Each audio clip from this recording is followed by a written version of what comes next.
Nangyari ito noong napadaan si Robert sa isang sementeryo. Hindi tunay na pangalan. Lumipat ang pamilya ni Robert sa isang probinsya dahil doon nagtatrabaho ang mga magulang niya. Bugtong na anak si Robert, isa siyang high school student, at doon na rin niya ipinagpatuloy ang kanyang pag-aaral. Nilalakad lang ni Robert tuwing pumapasok siya sa school, at ganun din pabalik dahil malapit lang ito sa kanilang bahay. Isang araw, habang naglalakad pauwi ng bahay, may napansin siyang puro simentadong mga bahay. Nagtaka siya dahil hindi naman karamihan ng bahay doon ay simentado. Kaya naisipan niyang puntahan ito.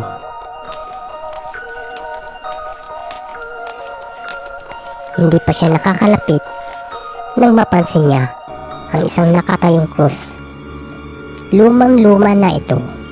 Marami na rin mga matataas na damo ang tumutubo. Doon niya napagtanto na isa pala itong sementeryo. Kaya hindi na niya pinagpatuloy ang balak niya. Hindi ito mapapansin sa kalsada ng karamihan ang sementeryo, sapagkat nakatayo ito sa isang magubat na lugar. Malalaman mo lang itong sementeryo kapag nakalapit ka na. Kaya umuwi agad si Robert sa kanilang bahay. Nagtanong-tanong siya sa mga taga doon kung sementeryo nga ba iyon.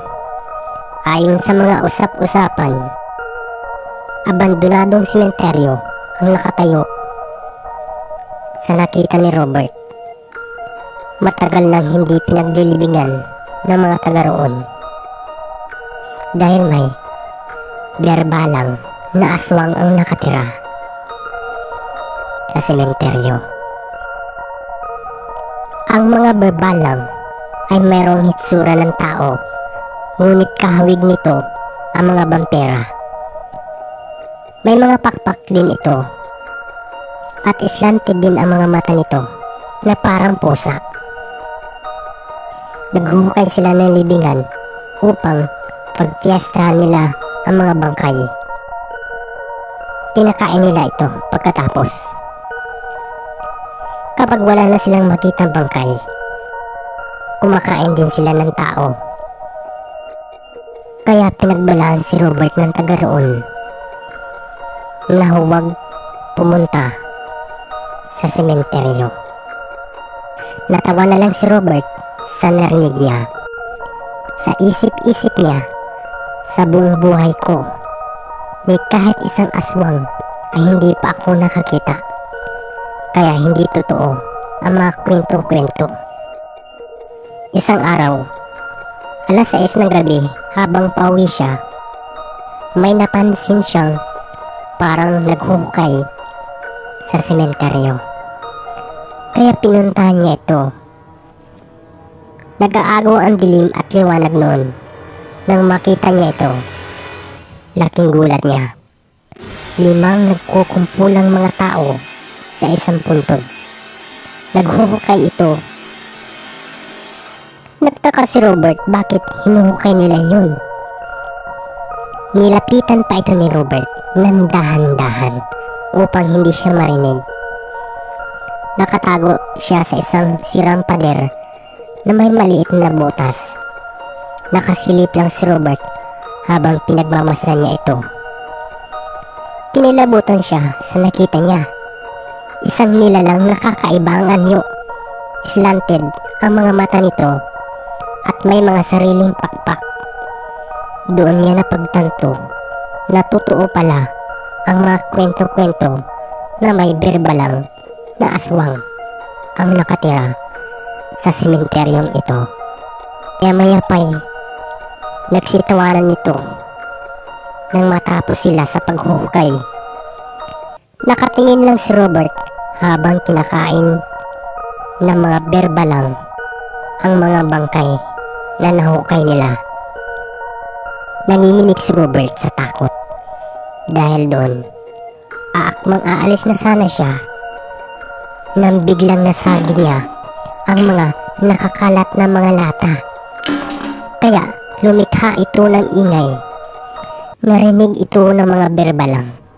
Paglingon ni Robert sa likod, nakatingin na ito sa kanya. Kaya kumaripas siya ng takbo. Nagdadasal habang tumatakbo nang napansin niyang hindi na siya sinusundan nito. Napatigil siya sa isang malaking puno para magpahinga dahil hingal na hingal ito. Sumisilip-silip siya na baka nasundan siya nito, pero mga ilang minuto lang ang nakalipas nang napansin niyang wala nang bakas na mga berbalang. Dali-dali siyang umuwi sa kanilang bahay. Pagkadating niya sa bahay, agad niyang sinarado ng maigi ang kanilang pintuan. Wala pa ang kanyang mga magulang, kaya't mag-isa lang siya sa bahay. Pumasok na ito sa kanyang silid. Naghihintay siya habang nakahiga sa kanyang kama sa susunod na mangyayari. Matalahib ang lugar kung saan nakatirik ang kanilang bahay, kaya't napalingon si Robert sa bintana. Sa di kalayuan, napansin niya ang mga puno na sumasayaw. Nagtataka siya dahil wala namang malakas na hangin.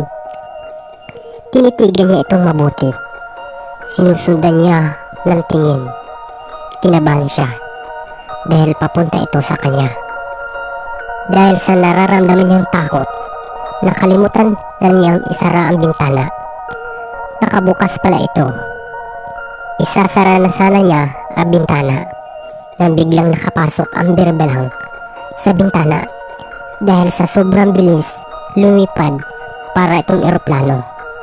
Kaya dali-daling tumakbo si Robert papunta sa kabilang kwarto. Pinipilit ng berbelang na makapasok sa loob kung saan nandun si Robert. Nakatago lamang siya sa ilalim ng kama habang naghihintay sa susunod na mangyayari. Patuloy pa rin itong dinadambahan ang pintuan ng berbalang habang nakikinig si Robert ng mga alingaw nito at pagaspas ng kanilang pakpak. Habang nakikiramdam si Robert sa ilalim ng kama, may napansin siyang isang kwintas. Ito ay isang coconut pearl, kaya naisipan niyang suotin ito. Simula nang sinuot niya ito, nawala na ang mga ingay, nawala na rin yung dumadamba sa pintuan. Mga ilang minuto lang ang nakalipas, dumating na ang mga magulang ni Robert galing trabaho. Alalang-alala ito kay Robert. Nalaman nila dahil nakita mismo ng kapitbahay na pumasok sa kanilang bahay ang berbalang na aswang. Kaya sinabi agad nila ito sa mga magulang ni Robert. Napayakap ang mga magulang ni Robert ng mahigpit, habang si Robert naman ay nakatingin sa kwintas.